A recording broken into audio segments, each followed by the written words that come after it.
আমি যে ব্যায়ামটি দেখাবো সেটা হলো সব্রমতি কুর্মাসন।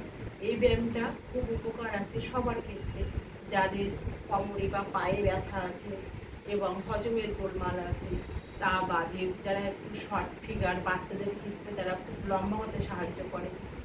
আর এই ব্যায়ামটা করলে শরীরের মেদ কমে, যাদের অস্ট্রো আর্থ্রাইটিস আছে তাদের পক্ষেও ভীষণ ভালো। তাহলে শুরু করা যাক, সবাই দেখো।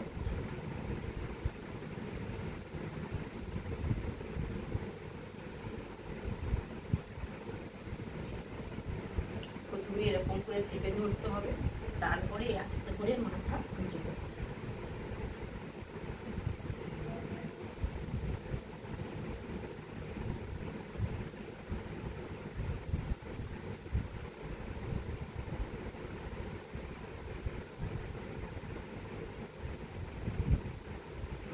ধরি খুব সাহায্য করে।